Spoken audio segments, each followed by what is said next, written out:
Hi guys, Paul here. Welcome back to the Anfield View. Hope you're all keeping well. Yes, been a relatively quiet week, hasn't it, to some extent? You've seen Liverpool win a friendly in midweek 1-0 with a basically deflected goal from Rio. Essentially, literally nothing, nothing else happened in that game. It was pretty turgid. No injuries. So there really it wasn't even worth a match reaction, frankly. Literally, no word of a lie. If you watched the game midweek, it was so turgid. Literally nothing happened. We didn't create nothing. Nothing really happened in the entire game. A very fortunate deflected goal, and we won that.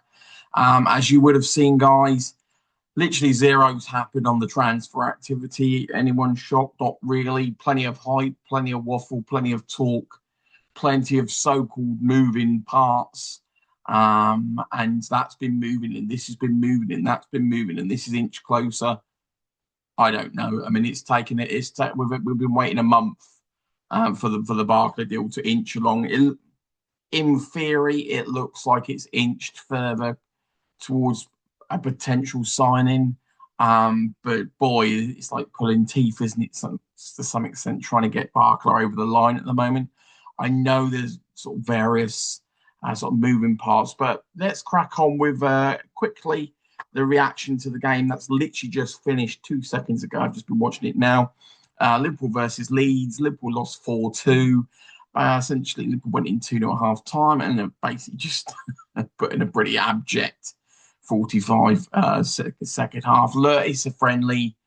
When you put it in the context, let's run through the game and then I'll get to the second half and then the general synopsis and then crack on with a few other points for you guys that didn't get a chance to see it. Look, essentially, you saw the return of Wirtz, saw the return of Isak tonight. I saw Gravenberch return in the second half. Sort of highlights of the first half. For Isak looked sharp enough. Look, his first game back. I thought he was pretty good at the World Cup. So there's no reason his fitness should drop off completely. So put in a solid enough 45 minutes. Same with Wirtz. Didn't set the world alight. Played okay. Tidy finish. Good little move for the second goal where Wirtz scored. Nothing. It wasn't an earth-shattering move, but it was a good little move. Finished well enough. Didn't really create or really do endless amounts, but Liverpool were in pretty much sole control of that half. I think they weren't amazing. If you hear probably some of the read up or write up for the half, if you actually watched it with your eyes, it's like it was an okay-ish performance. Best way I put it is look, it depends what your expectations are. I always expect, hope, pray, one of all three, a concoction of the three usually. But look, it was a good enough performance for us in the first half. I thought Wirtz did okay. I thought Isak did okay for their first game back. I thought Kieran Morrison played it pretty well. Kumas played pretty well in the game today. Yeah, I thought we did okay. I thought we did okay. We scored the first goal. Was obviously scored by one of our youngsters in defence that usually plays left back. I think it's Chambers that scored. Sorry, pardon me. It Chambers that scored. He usually plays at full back for the youth team. Been covering it at centre back over this sort of pre-season, and look, we didn't create anything. It was just a corner.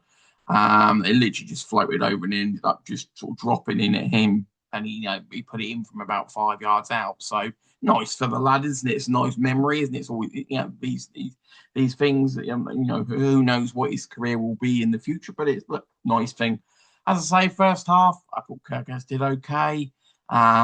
Nothing really to write home about the two defenders. I wouldn't say they were overly tested. I think that Leeds had a couple of opportunities. They had a shot that went wide in the first half that they probably should have done a little bit better with. They had a free header that they kept hyping. I mean, God bless Gary Gillespie, and I love Gary Gillespie. I remember him from when he was playing, but I did laugh when he's talking about the save that Mamadou really did, and I mean he really could have caught it. He could have caught it, and he should have pushed it. He could have caught it. It was that poor header, but he should have done better with it. He literally was pretty much at him. He could have caught it, and when he was palming it away, instead of palming it wide, and out towards the corner flag as you're meant to as a keeper. You're meant to, whenever you get a hand, you're meant to push it out wide towards the corner flag, and he basically palmed it out straight into the middle of the way. He palmed it a long way, but he palmed it straight into the sort of the middle of the action. No, but luckily nobody was there. But I did have to laugh when he was saying it as if like it was a save of the century. But yeah, look, it was a solid enough first half. It wasn't anything crazy, but equally, as a Liverpool fan, happy enough, no injuries, really anything. Second half, bit of a niggle for Frimpong. He didn't seem too concerned, although he doesn't seem too concerned when he does pick up an injury based on last year. So I'm not overly confident with him. You never know with a tweak for Frimpong can be out for 4 weeks sometimes with him. So he didn't seem too concerned when he came off. The manager didn't seem too concerned, so hopefully it literally is just a precautionary thing based on his sort of recent history with us. Look, the second half, they brought Harry Wilson on. They are Dominic Calvert-Lewin. Basically, the two of them pretty much ripped us apart. The one thing you could say, and there's two sides to the coin. Look, it's not Jones's first preseason game, so you would have expected him to probably do more. It's Gravenberch's first preseason game, although, look, equally, you still expect more, even if it's his first preseason game. Leeds essentially ran the entire second half. And when two of our more senior players in the midfield, bear in mind when they started their proper route, a lot of our players had come off.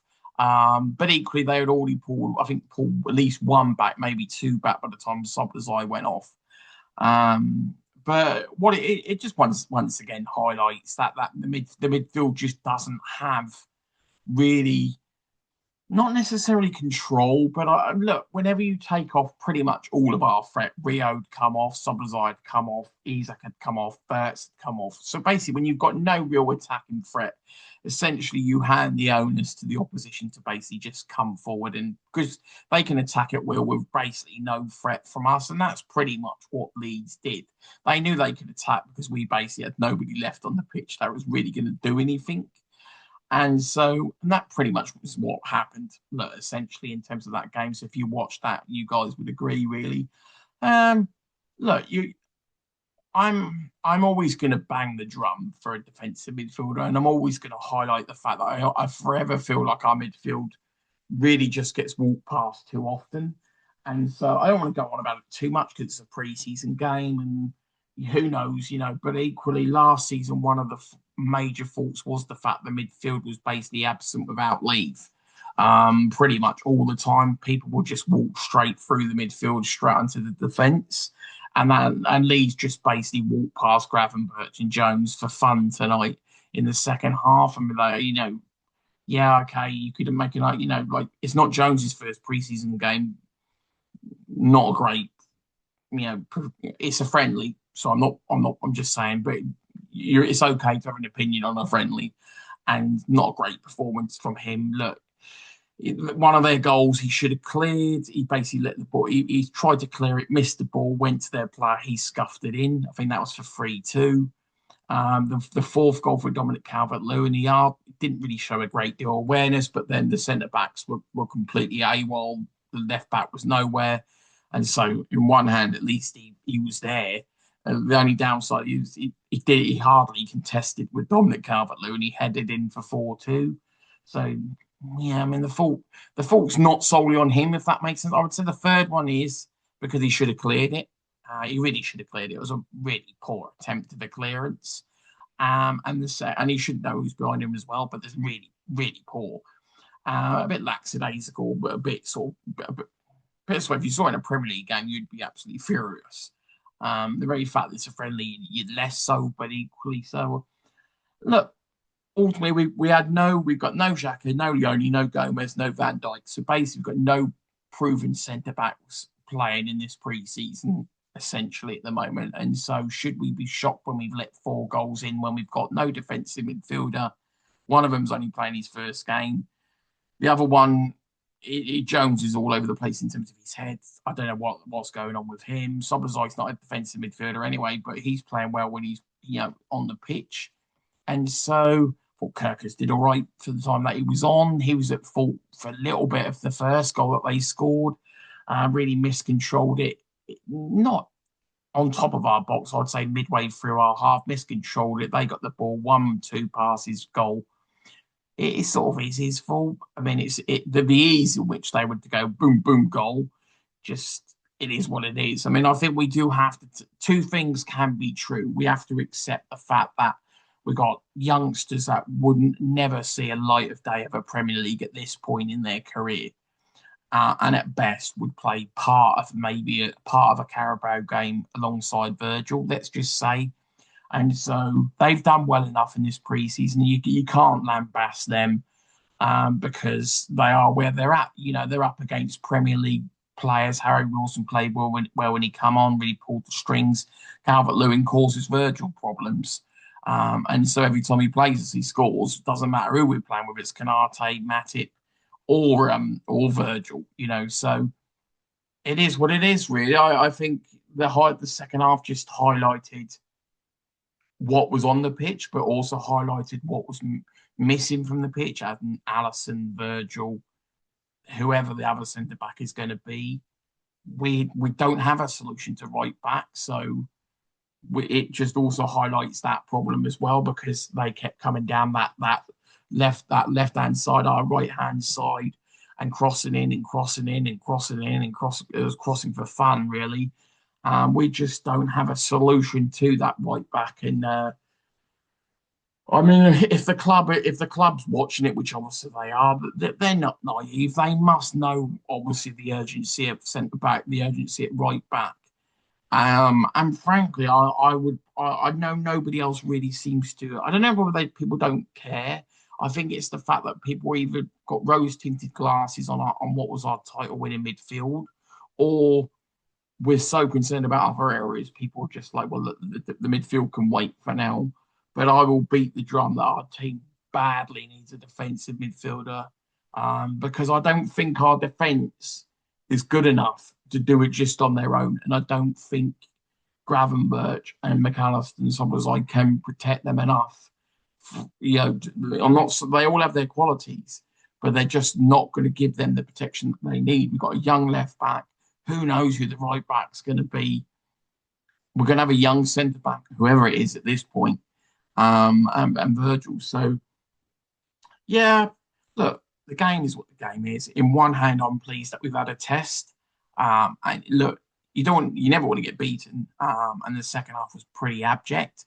But equally, there is context. Context is none of that defence, bar, Kirkus wasn't there for half of it. He caused the first one, but he wasn't there for all of it. Mamadashvili is what Mamadashvili is. Sometimes he's way too slow. He's not. He doesn't read collecting the ball very as proactive as Allison. You know, when Allison really inches out and really picks the ball up before the striker even has a chance to get on top of it. He does stand. He's like glued to his line, and sometimes he creates a one-on-one opportunity that wouldn't be there with Allison there. Yeah, that's pretty much my synopsis of the game. We go on to the next one, guys. That's the end of the US tour. The only real injury doubt, obviously, we've got the one with Gomez. We'll see what happens with that. That's no real surprise. It's sort of ongoing throughout the year, isn't it, really?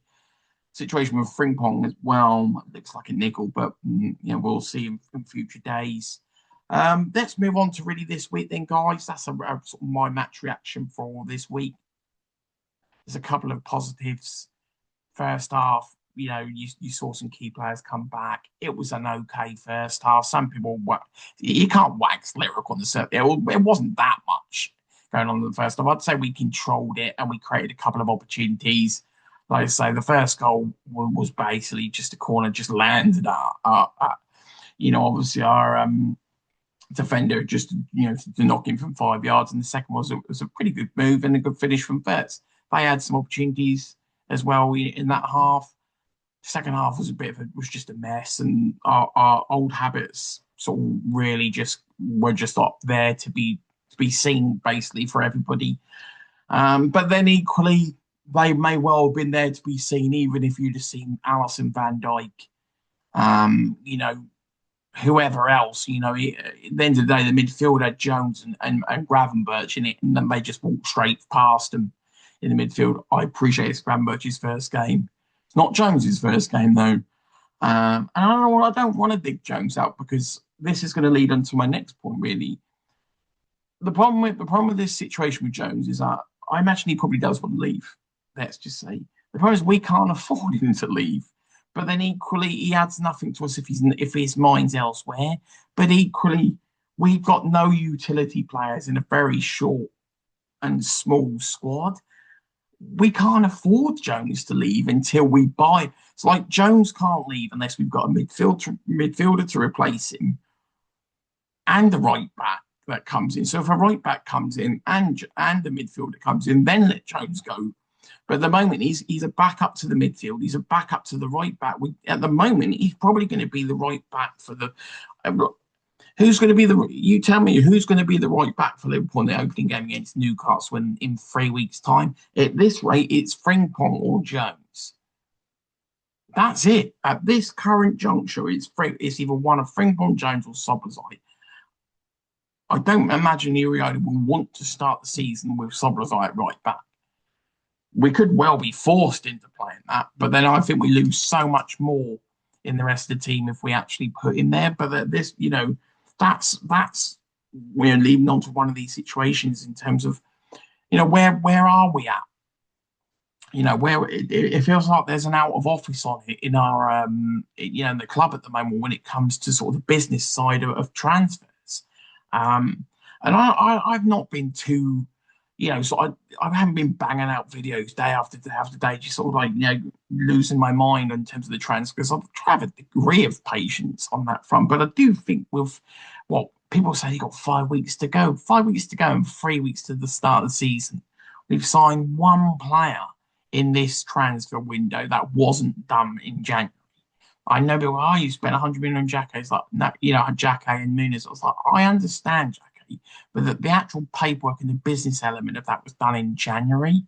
So far, we've done one deal in 2 months. We've got about 6, 7, 8, 9, 10. I don't know how many people we're in the club working on transfers.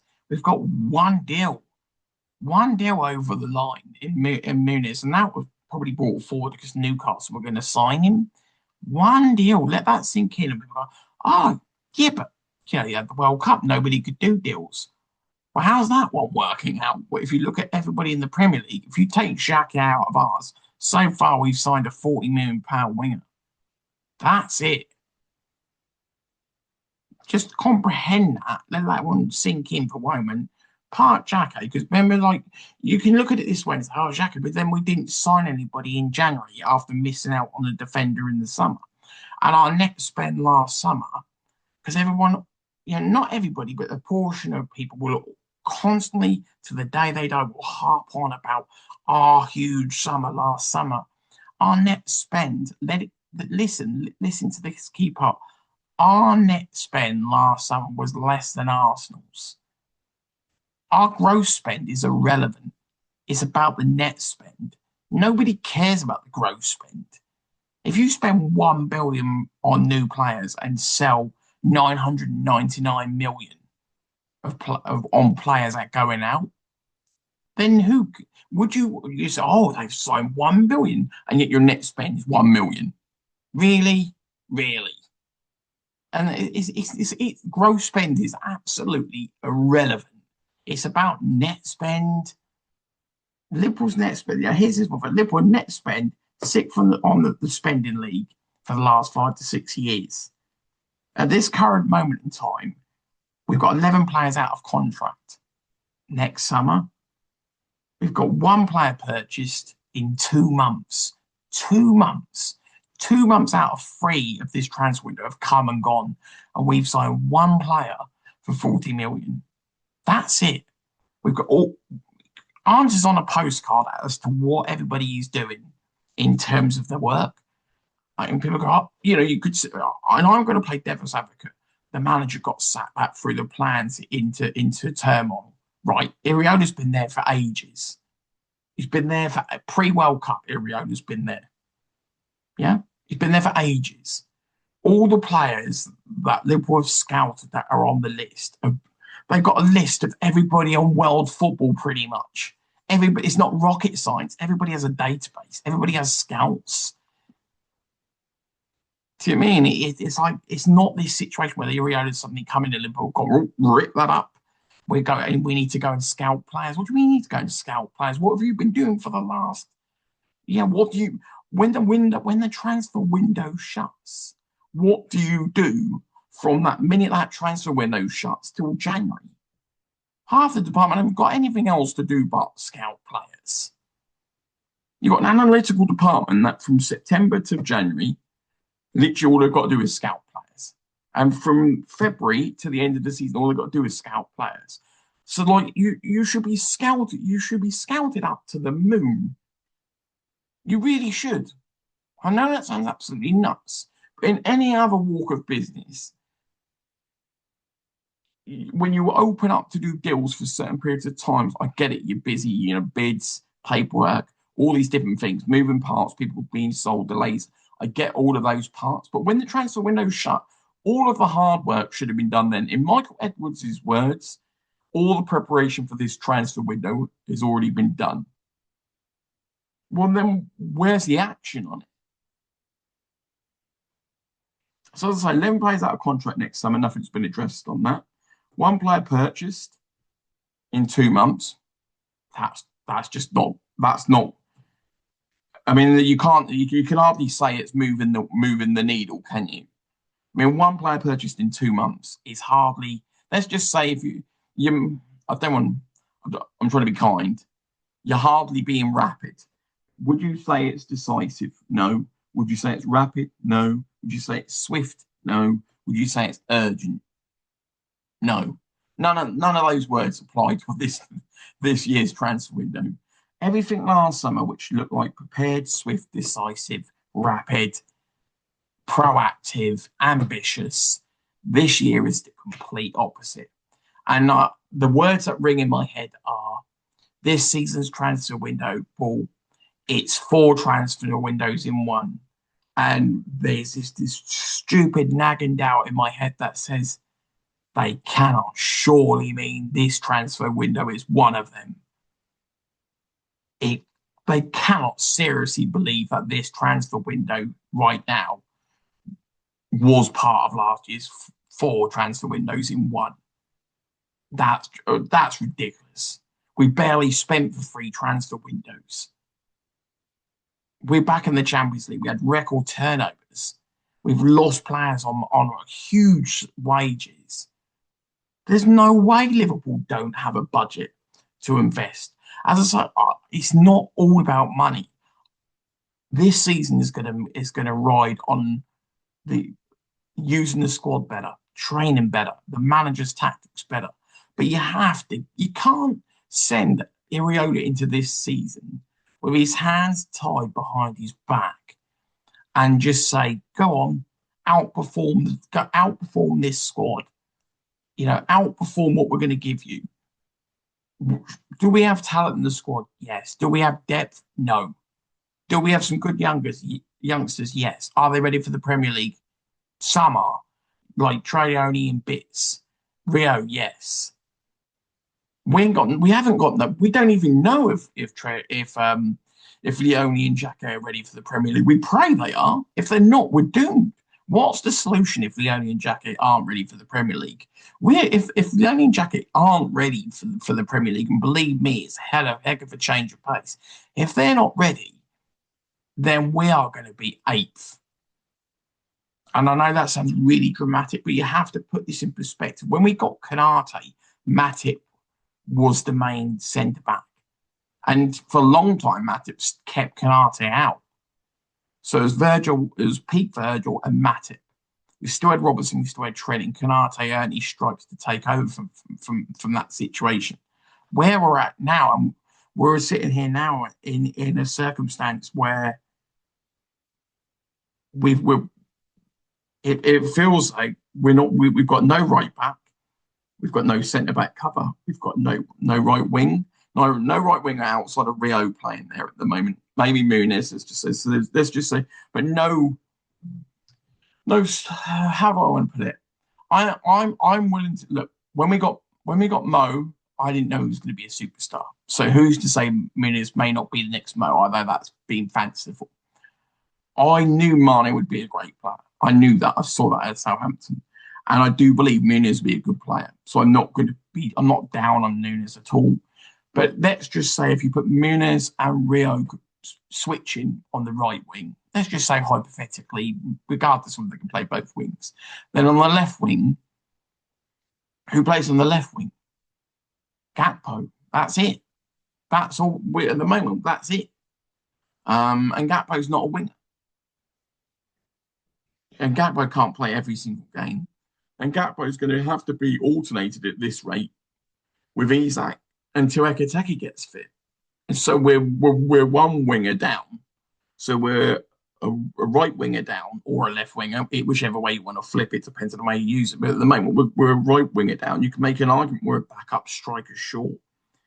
There's just no depth. And even when I'm trying to be like, okay, we can move Trainioni in and we can promote this player up, and it's like, Jesus, even if you want to bring the youth through, and even keeping hold of Harvey Elliott and things like that, we're already bringing Simicas back to replace Robertson to save us having to spend money. Sort of where we're at the moment, guys. Like I've obviously come to really give you the review of the game. I have, as I say, I'm not overly lambastic on the second half performance because I know, look, ultimately, pretty much nobody in that defence is going to start any of the Premier League games this season outside of Kirkers, who went off for the vast majority, but was at fault for the first one. Albeit it was a bit worrying just how easy they could just do 1-2, boom, and kick it into the goal. More disappointed in just the sheer non-event of Jones and Gravenberch. I'm willing to give him a bit of a pass, although I want to see a marked improvement on Gravenberch. I'm more critical on Gravenberch than most. I didn't think he had a great season at all. Outside of the first 10 games of the season, I thought he dropped off like a stone last season. And literally, people want to dress him up as a DM. He was awful at it. I know people. It's a bit like people tend to say that he played more advanced last year, and because he was playing more advanced, that's the reason why he didn't DM very well. So basically, nobody played the DM role. I think there's some elements of truth to that, but I don't think you can cut him all the slack. I thought after the first 10 games, where most of his good play was all attacking, scored some crucial goals. But I think he added value going forward, but ultimately we don't need Gravenberch adding value going forward. We need Gravenberch being the DM. Because if Gravenberch isn't playing the DM, put it this way, let's just say I sort of hold my hands up and say, look, I cave into everybody's argument that he has the ability to be an okay DM. Then he needs to actually commit to being a DM and not try and be an attacking DM or hybrid DM or anything like that. This team badly needs a full-on DM. I don't mean a possession-based player or somebody that can pick up and transition. Look, Szoboszlai's there for that. If we keep McAllister, he's there for that. McAllister can't do anything defensively. We need Szoboszlai going forward because he creates, scores goals. We can't ask Szoboszlai to do everything. Otherwise, we're back to the days when Gerrard had to carry the whole team on his back. It does feel too much. And don't get me wrong, I love Gerrard, but there were times, not when we had the best midfielder in the world, Mascherano Alonso alongside me, didn't have to. But there were other times where Gerrard was literally carrying the entire team. And it feels a tiny bit at the moment that Szoboszlai is the one that's carrying this team. Like he's carrying the midfield. He's being asked to be the attacker, the one who scores, the one who's tracking back, the one who's being the right back. What about actually have a right back be a good right back? And I'm not even asking for a well-beaten right back. I'm not expecting the next trend.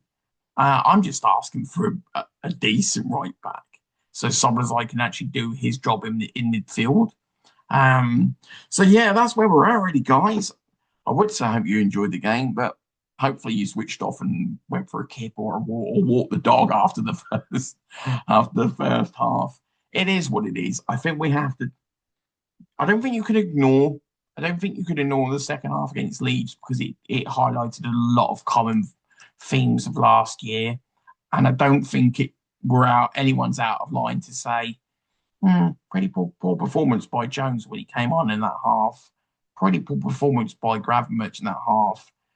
Hmm, a whole lot of no depth in the defensive part. Um, and look, when you take off so many players, when you take off a Verts, an Isak, a Soblazite, a Rio, you're taking off basically all of our attacking threat. And they will be all of our attacking threat, bar Ekateke, going into next season outside of Muniz. So, like, and Gakpo obviously not at the point where, not that I really want to talk about that, but Gakpo's not in the squad at the moment to be able to come on. And Muniz is coming back. I think he's come back towards the end of next week. Big shout out to Muniz. I think all Liverpool fans would tip the hat onto him. He's cut his holiday 10 days, 7 to 10 days short to come in and bed in with the team into preseason and get a head start. That is bang on commitment. And for that, Muniz, tip of the hat from me. I love, love, love, love, love, love. Love that, love that, love that. That is proper full on commitment, that is. He didn't I know he didn't play, for Spain much, obviously in the World Cup. But you know what though? Fair play. That is really going the extra mile. It can be shown in many, many ways. But cutting your holiday short to come back to join your new squad, to really bed in and really put the yards in to really get a good start to your career with Liverpool. Yeah, that's an A plus start for me. Look, he in all likelihood he ain't gonna be Mane, he ain't gonna be Mo, he isn't gonna be John Barnes. Hey, I had to wait the best part of half of my life to find anyone even remotely close to John Barnes in terms of Salah. It took me forever and a whole lot of praying that we'd actually get Mane, as well after watching him rip us apart at Southampton. And so I just all I'm saying is that whatever Millionaires will be. But equally, a good season for him. But he's putting in the effort. He's putting in the right mindset from minute one, and for that, hats off. Be great to hear your thoughts, guys. If you want to like, subscribe, hype, all of that jazz, it'd be really wonderful. Helps obviously push the channel out to other people that really enjoy Liverpool content as well. I'm always honest with my opinions. I try to give both sides of it. If I feel like there's some critique to give, I will give it. At the end of the day, as you well know, very passionate about the club, but equally I do play fair on all sides of the fence. I try to see all angles. If I feel that no, sorry, 2 months, 2 months to get one deal is not exactly moving rapid fashion or really putting the foot down to really show the urgency that I think we need, then I'll say it. If I feel like we're doing a phenomenal job, then I'll say it. All to be on that front. So, yeah, great to hear your thoughts, guys. You enjoy your week. Speak to you more soon. You take care.